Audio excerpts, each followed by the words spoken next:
Award వచ్చే కంటే ముందు జరగాల్సినటువంటి తాత్కాలిక ఒడంబడిక, అది కూడా కేంద్రం ఆనాడు వాళ్ళు నిర్దేశించినటువంటిది, మన ఆప్షన్ కాదు. అది ఫైనల్ అవార్డు వచ్చే లోపల టెంపరీ అరేంజ్మెంట్ కింద ఇంత వాడుకోండి అని చెప్పినటువంటిది, అది ఇంపోజిషన్ ఒక రకంగా మన మీద.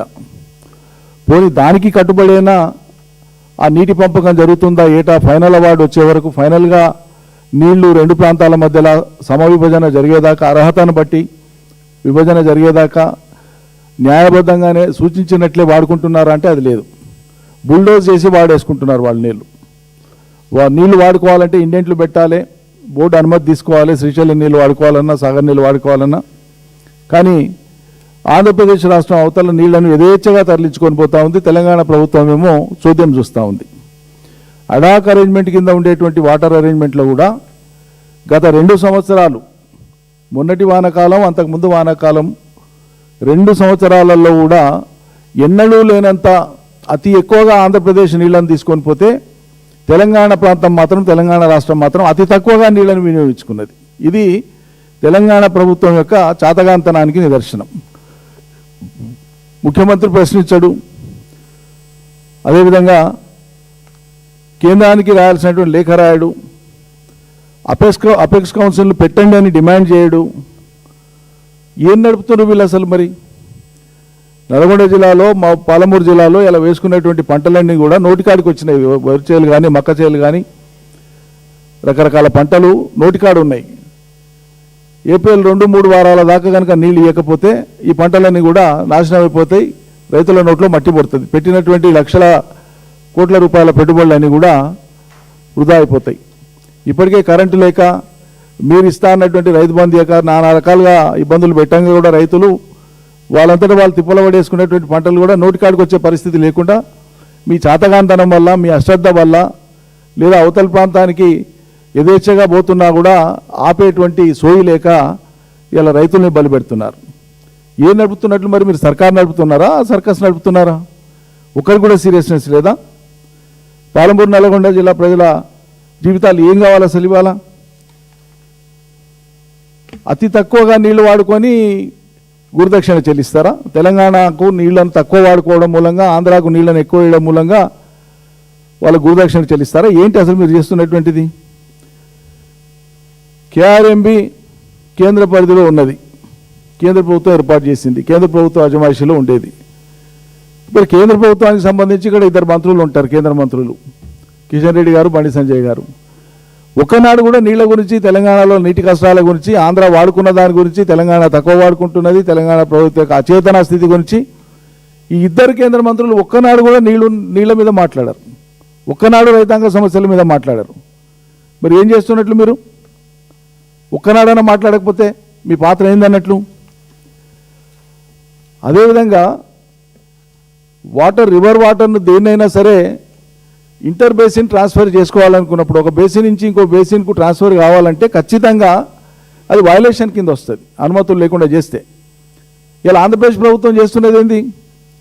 శ్రీశైలం నుంచి ఇదివరకే మళ్ళిస్తున్నటువంటి హంద్రినీవా, గాలేరు నగరి, పోతిరేవుపాడు ఎక్స్పాన్షను, వీటన్నిటి ద్వారా మళ్ళించేది ఒక వయలేషన్ అయితే, ఏ రకమైనటువంటి అనుమతులు లేకుండా. మరి ఈరోజు కొత్తగా ప్రతిపాదించినటువంటిది 47,776 రూపాయల పరిపాలనా అనుమతులు ఇచ్చినటువంటి 114 టీఎంసీల నీళ్లను అదనంగా వాడుకోవడానికి ఉద్దేశించినటువంటి ఈ కృష్ణా బనకచర్, ఏది పోలవరం బనకచర్లకు సంబంధించినటువంటిది, ఈ ప్రతిపాదనలు ఇవన్నీ కూడా వాళ్ళు యథేచ్ఛగా తీసుకొని పోతున్నారు. కేఆర్ఎంబి ఏమో ఏపీకి అనుకూలంగా ఉంటున్నది, వాళ్ళు యథేచ్ఛగా తీసుకుపోతారు. కేఆర్ఎంబి ఏపీకి అనుకూలంగా ఉంటుంది. సిడబ్ల్యూసీ అనుమతులు కానీ, అపెక్స్ కౌన్సిల్ అనుమతులు కానీ, కేఆర్ఎంబి అనుమతులు కానీ ఏమీ ఉండవు, అన్ని బుల్డోజ్ చేసిపోతూ ఉంటే మరి తెలంగాణ సర్కార్ ఏం చేస్తున్నట్లు? ఈ పరిస్థితులలో ఇది ఇలా కళ్ళ ముందు మనకు కనిపించేటువంటి పరిస్థితి ఇది ఉంటే, ఇలా తగుదనమ్మా అన్నట్లు సిగ్గు ఎగ్గు లేకుండా జిల్లాలో ఒక మంత్రి, కొంతమంది శాసనసభ్యులు వేసుకొని అంతా అయిపోయినాక చేతులు కాలినాక ఆకులు పట్టుకున్నట్లు మేము హెచ్చరిస్తూనే ఉన్నాం. ఈ సంవత్సరం ఎప్పటికంటే కూడా అత్యధిక వర్షాలు కురిసినాయి, అత్యధికంగా కృష్ణాలో నీళ్లు బారుతూ ఉన్నాయి. చెప్పంగా కూడా మొదటి వర్షాకాలం సీజన్లో 45 రోజుల దాకా లిఫ్ట్ ఇరిగేషన్ పంపులను స్టార్ట్ చేయాలి పుణ్యాత్ములు. ఇక్కడే ప్రెస్ మీట్ పెట్టి చెప్పినాం, జిల్లాలో చెప్పినాం, రైతులు మాట్లాడినరు, అడిగినరు, డిమాండ్ చేసిండ్రు. ఏంటికి స్టార్ట్ చేస్తలేరంటే వానలు పడుతున్నాయి కదా స్టార్ట్ చేస్తలేమని. ఒట్టి వానలు పడితే వరి పంటలు పండవు, కాలువల ద్వారా నీళ్లు పోతే పండుతాయి. 45 రోజుల కాలయాపన చేసిండ్రు లిఫ్ట్ ఇరిగేషన్ పంపులను స్టార్ట్ చేయడానికి, కేఎల్ఐవి ఇతర పంపులు కూడా స్టార్ట్ చేయడానికి. ఏపీ యథేచ్ఛగా ఉన్న నీళ్ళని దోసుకొని పోతుంటే ఓ దిక్కు వాటర్ తీసుకోవడము, ఇంకో దిక్కు జల విద్యుత్ పేరు మీద వాళ్ళంతా కూడా వాటర్ కిందికి డ్రా చేసుకొని ఇవన్నీ చేస్తూ ఉంటే నిరోధించలేకపోయినారు. ఇలా నోటికాడికి పంటలు వచ్చినాయి. మేము 2 వారాల ముందే హెచ్చరించినాం, ఫీల్డ్కి పోయినాం, చూసినాం, ఇవన్నీ చెప్పినాం. ఇప్పుడు వాళ్ళు ఏం చేస్తున్నారు? నిలువరించవలసినటువంటి ఏపీని నిలువరించకుండా, నీళ్లు తీసుకుపోయేటప్పుడు అడ్డుపడాల్సింది అడ్డుపడకుండా, కేఆర్ఎంపీ దగ్గర పాత్ర పోషించాల్సింది పోషించకుండా, కేంద్రానికి అపెక్స్ కౌన్సిల్కు లెటర్ రాయకుండా, ముఖ్యమంత్రి చేయాల్సిన ఏ పనులు ఏవి చేయకుండా నీళ్ళన్నీ పోయి ఇప్పుడు పంటలు ఎండిపోయేటువంటి దశ వచ్చినాక ఇప్పుడు ఫేస్ సేవింగ్ కోసం ఇలా శ్రీశైలం ప్రాజెక్టు కాడికంటే ఎమ్మెల్యేలను ఎంబడి తీసుకొని పోతారట. ఏం చేస్తారడా? అది కూడా మీరు పోయేది ఆంధ్ర ప్రాంతానికి పోతారా, అవతల ప్రాంతానికి పోతుండ్రా? అవతల ప్రభుత్వం దగ్గర పోయి ధర్నా చేస్తుండ్రా? మన రాష్ట్ర పరిధిలో మన పరిధిలో ఉండేటువంటి ప్రాజెక్టు కాడికి యువతల పక్కల పోయి అక్కడ ఉండి తమాషా చేసి ప్రజల్ని ఎవరిని మీరు ఫూల్ చేయాలనుకుంటున్నారు? మరి మీ ముఖాలు ఎక్కడ పోయినా ఆనాడు శ్రీశైలం టనల్, ఆ రోజు SRL Srisailam left bank canal, SLBC tunnel కూలిపోయి నిండు ప్రాణాలు పోతే మరి ఆ రోజు మంత్రులు ఎమ్మెల్యేలు అందరు కలుసుకొని పోయి కనీసం ఆ శవాలను ఐడెంటిఫై చేసి తీపిచ్చి ఇప్పించే పని చేసిండ్రా? ఆ రోజు పోనీకే చేతగాలే. ఒట్టెంలో ప్రభుత్వం యొక్క నిర్లక్ష్యం వల్ల, పట్టింపు లేనితనం వల్ల పంపులు మునిగిపోతే, వర్షాలకు మునిగిపోతే కనీసం వాడికి పోయి చూడడానికే ఓపిక లేదు, టైం లేదు మీ మంత్రులకు, ఎమ్మెల్యేలకు.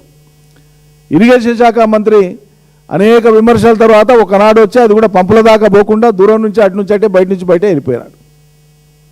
ఇది మీకు ఉండేటువంటి చిత్తశుద్ధి. 10% మిగిలిపోయినటువంటి పాలమూరు రంగారెడ్డి ఎత్తిపోతల పనులను పూర్తి చేస్తే, ఈ ప్రభుత్వం వచ్చినాక మొదటి 6 నెలల లోపలనే పూర్తి చేస్తే ఆనాటికైతే 1000-1200 కోట్ల ఖర్చు అవుతుందని చెప్పినాం. ఇవాళ ఎస్కలేట్ అయిపోతే 2 ఏళ్ళు దాటి మూడో సంవత్సరం నడుస్తుంది కాబట్టి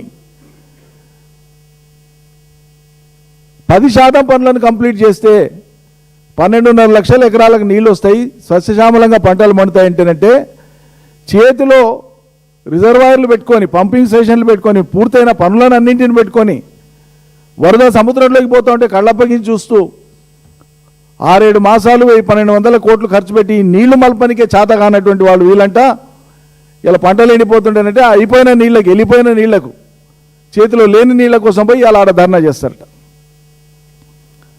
నిజంగా మీకు చిత్తశుద్ధి ఉంటే మీరు చేయాల్సింది ఏంది? మిగిలిపోయిన ఆపూర్తి పనులను ఎందుకు చేస్తలేరు ముఖ్యమంత్రి గారని మీరు దమ్ముంటే, పాలమూరు ప్రయోజనాలు పట్టిన నాయకులైతే, మీకు పదవి లాలస లేకపోతే, ప్రజల ప్రయోజనాలే ముఖ్యం అనుకుంటే రేవంత్ రెడ్డి ఇంటి ముందు ధర్నా చేయాలి మీరు నిజంగా అయితే. లేదంటే పదవులు వదులుకోవాలి. 3 ఏళ్ళు కావస్తుంది, ఇప్పటిదాకా తట్టెడు మట్టి తీయలే, మా పాలమూరు ఎందుకు తీయలే, నువ్వు పాలమూరు బిడ్డనని చెప్పుకుంటావు ముఖ్యమంత్రి, మాకు ముఖం లేకుండా పోతుంది, ఏం చేస్తున్నా అడగాలి చేతనైతే. పాలమూరు రంగారెడ్డి పనులను పూర్తి చేయించడానికి పురమాయించాలి. అధ్యయనికి చేత కాదు. ఇక ముఖ్యమంత్రికి మీకు పెళ్లిళ్ళు, పేరంటాలు, బారసాలలు, చీరలు, ఢిల్లీ ప్రయాణాలు ఇవే తప్ప మరి ఆంధ్రప్రదేశ్ పోయి కూర్చొని ఆడ అవునా మరి ఏంది పంచాయతీ, ఏం చేద్దాం, ఎట్లా చేద్దామని మాట్లాడినరా? ఢిల్లీకి పోయినరా? అపెక్స్ కౌన్సిల్ను డిమాండ్ చేసి ఆంధ్రప్రదేశ్ని అక్కడికి పిలిపించి, అపెక్స్ కౌన్సిల్ ముందరికి పిలిపించి కట్టడి చేసేటువంటి ప్రయత్నం చేసిండ్రా? చేయలే. ఇవాళ చేతులు కాలినాక ఆకులు పట్టుకునేటువంటి విధంగా ధర్నాలు చేసి ఒక షో చేసేటువంటి ప్రయత్నం చేస్తున్నారు. ఈ సిగ్గుపడాలి అసలు. పాలమూరు రంగారెడ్డిని ఆపరేషన్లలో చేయలే, మీ చేతకంతనం, అది మీ అసమర్థత, మీకు ఆ ఉద్దేశం లేదు. ఉనికిలో ఉండేటువంటి కల్వకుర్తి ఎత్తిపోతల పథకం సంపూర్ణంగా వాడితే 5 లక్షల ఎకరాలకు నీళ్ళు ఇస్తుంది, డైరెక్ట్ అండ్ ఇండైరెక్ట్ కలిపి. 240-250 రోజులు పంపులు నడుస్తాయి. అవి అక్కడ 5 పంపులు ఉంటే 2 పంపులు ఈ ప్రభుత్వం వచ్చినప్పటి నుంచి రిపేర్లు ఉన్నాయి. 2 పంపులు రిపేర్లో ఉన్నందుకు 2 పంపులు నడపట్లేదు. అంటే ఆ నీళ్లను సంపూర్ణంగా సద్వినియోగం చేసుకోలేకపోతున్నాం. ఉన్న నీళ్లను కూడా వీళ్ళ చాతగాంతనం వల్ల. ఆ 2 పంపులకు రిపేర్కి ఎంత అవుతుంది? అక్కడున్న ఇంజనీర్లు ప్రతిపాదనలు పంపించింది కేవలం 10 కోట్లు. కేవలం 10 కోట్ల రూపాయలు పెట్టి కలవకుర్తి ఎత్తిపోతల పథకంలో భాగంగా ఉండేటువంటి రిపేర్కి వచ్చిన 2 పంపులను రిపేర్ చేపిస్తే అదనంగా మరో 1600-1700 క్యూసెక్ల నీళ్లు ప్రతిరోజు అదనంగా మనకు వచ్చేది. ఆ అవకాశం జారబెట్టుకున్నారు. కేసీఆర్ గారు అత్యద్భుతంగా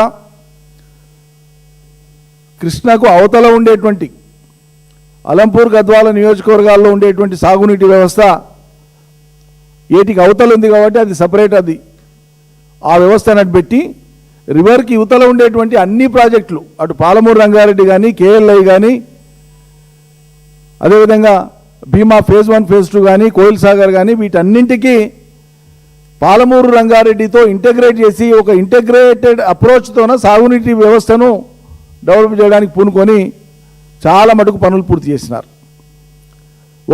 ఒక ప్రాజెక్టులో ఒక స్కీమ్లో నీళ్లు తక్కువ ఉంటే పాలమూరు రంగారెడ్డి ద్వారా దాన్ని సప్లిమెంట్ చేసేటువంటి విధంగా డిజైన్ చేశారు.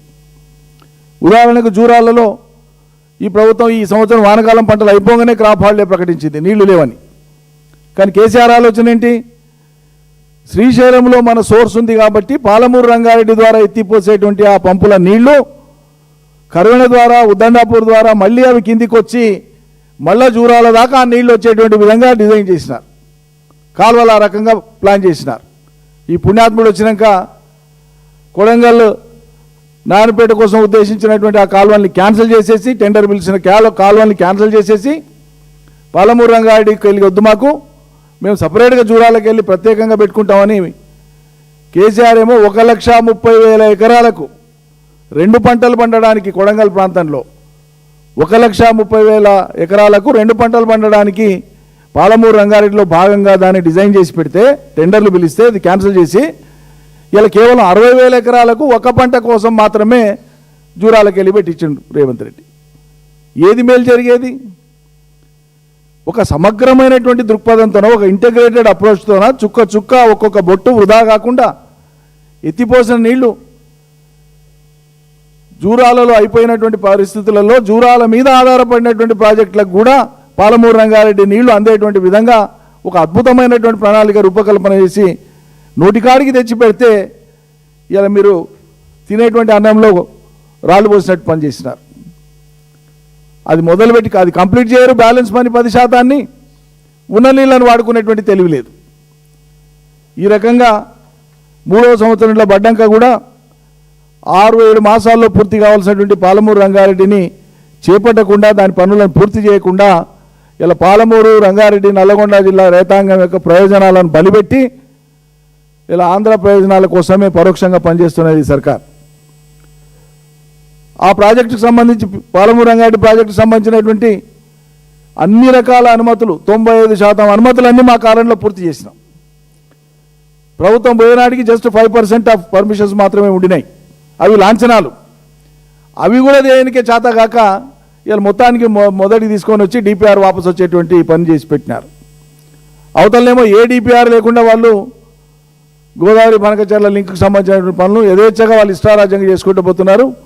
ఓ దిక్కు కేంద్రంలో చంద్రబాబు నాయుడు గారు భాగస్వామి, ఇంకో దిక్కు తెలంగాణలో ఆయన శిష్యుడు ముఖ్యమంత్రి.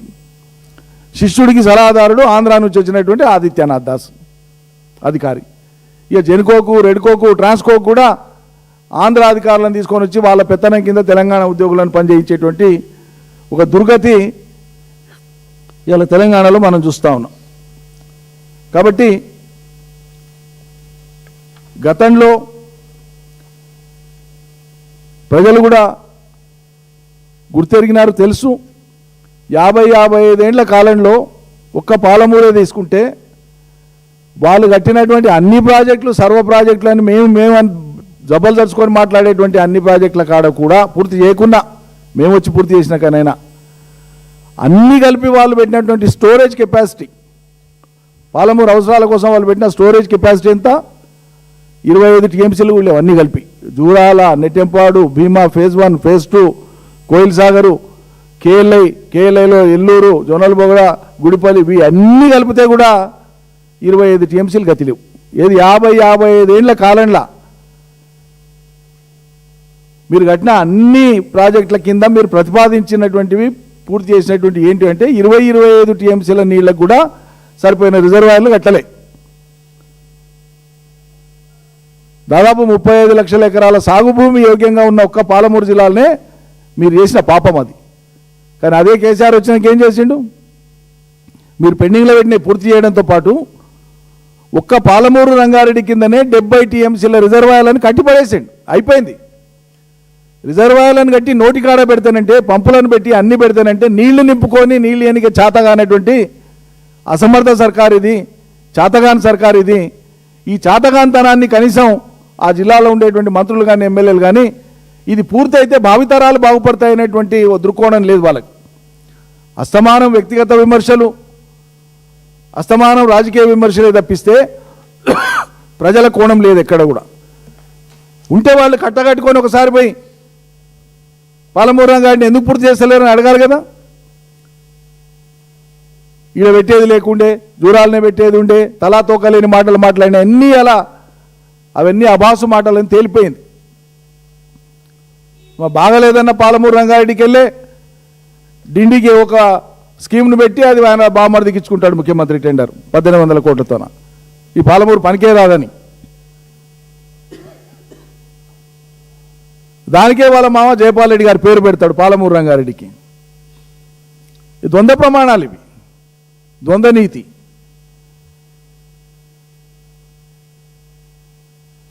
కాబట్టి వాళ్ళ మెయిన్ డిమాండ్ చేసేది ఏంటంటే స్టాండింగ్ క్రాప్స్ ఏవైతే ఉన్నాయో పాలమూరులో, నల్గొండలో, కేఎల్ఐ కింద, సాగర్ కింద ఈ స్టాండింగ్ క్రాప్స్కు నీటి ఎద్దడి పేరు మీద పంటలు ఎండగొట్టేటువంటి పనికి ప్రభుత్వం పూనుకోవద్దు. పంటలు కాపాడడానికి ప్రభుత్వం పూనుకోవాలి. ఏం చేస్తారు, ఎట్లా చేస్తారు అనేటువంటిది పైన కర్ణాటకలో మీ ప్రభుత్వమే ఉంది. అవసరం అనుకుంటే ఆ ప్రభుత్వంతో మాట్లాడి తక్కువ అవుతాయి అనుకుంటే 4-5 టీఎంసీల నీళ్లను అల్మటికి వెళ్ళి వదిలిపించుకోవచ్చు. ఏదైనా ఉపాయం అల్లొచ్చు అవసరం అనుకుంటే. కాబట్టి ఏప్రిల్ 2-3 వారాల దాకా నీళ్ళు ఇచ్చి పంటలను కాపాడాల్సిన బాధ్యత ఈ సర్కార్ మీద ఉంది. ఈ డ్రామాలు తమాషాలు మాని పాలమూరు రంగారెడ్డి ప్రాజెక్టును పూర్తి చేయండి అని చెప్పి ముఖ్యమంత్రి మీద ఒత్తిడి తీసుకురండి. పాలమూరు బిడ్డలైతే మీకు పాలమూరు ప్రయోజనాలు పడితే అక్కడ పోయి డ్రామా చేయడం కాదు. అది వాళ్ళ నీళ్ళన్నీ వెళ్ళిపోయి అవతలికి పోయినాక తెలంగాణ ప్రభుత్వం పోయి తెలంగాణ ప్రాంతంలో తెలంగాణ ప్రాజెక్టు కూడా ధర్నా చేస్తాడట. ఇంతకంటే జోక్ ఉంటుంది అన్న. ఈ చేసేదేదో ఢిల్లీలో చేయి, ఈ చేసేదేదో పోయి అమరావతి కాడ చేయి. ప్రజలంతా ఎడ్డోళ్ళు అనుకోని మీ బుద్ధి ఉన్నట్టు ప్రవర్తిస్తారా? ఇవో సంబరం చేస్తావు వాడికి పోయి నీళ్లు సాధించుకొని వచ్చినావు అని చెప్పి వందల కార్లలో పోయి ప్రజలకి అట్టహాసం చేసి చూపిస్తావా? చాతకాంతనాన్ని ప్రదర్శించుకోవడం తప్పిస్తే ఇందులో ఈ సర్కస్లో ఏమీ లేదు. ఇంకా పాలమూరు రంగారెడ్డిని ఇప్పటికే నిర్లక్ష్యం చేసినారు. మిగిలిన 10% పనులను తక్షణం మొదలుపెట్టి ఇప్పుడు వర్కింగ్ సీజన్ వచ్చింది కాబట్టి కనీసం ఈ వర్కింగ్ సీజన్లోనైనా ముమ్మరంగా 2 షిఫ్ట్లలో పగలు రాత్రి చేసి పనులు చేసి వచ్చేటువంటి సీజన్కు నీళ్ళు అందించేటువంటి విధంగా చర్యలు చేపట్టాలని చెప్పి మేము డిమాండ్ చేస్తూ ఉన్నాం. ఈ డ్రామాలన్నీ ఆపండి, పనుల మీద దృష్టి పెట్టండి అని చెప్పి మనం చేస్తూ ఉన్నాం. Thank you.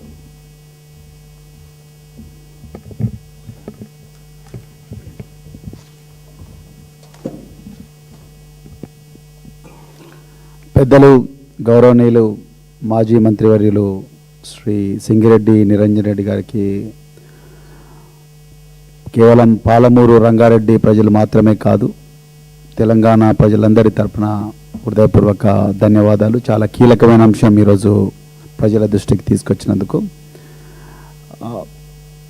శ్రీ నిరంజన్ రెడ్డి గారు చెప్పిన కీలకమైన విషయాలను ప్రస్తావించకుండా తెలంగాణ ప్రజలు గమనించాల్సి, అదేవిధంగా అప్రమత్తంగా ఉండాల్సిన కొన్ని విషయాలను మాత్రం ప్రజల దృష్టికి మీడియా ద్వారా తీసుకొచ్చే ప్రయత్నం మేము చేస్తాం. మొట్టమొదట కేసీఆర్ గారి పాలనకు రేవంత్ రెడ్డి గారి పాలనకు మౌలికంగా ఒక ప్రధానమైన తేడా ఉన్నది. కేసీఆర్ గారు గుండెలో, శరీరంలో, ప్రతి కణంలో కూడా తెలంగాణ ప్రయోజనాలే ఉంటాయి, తెలంగాణ భావితరాల ప్రయోజనాలే ఉంటాయి.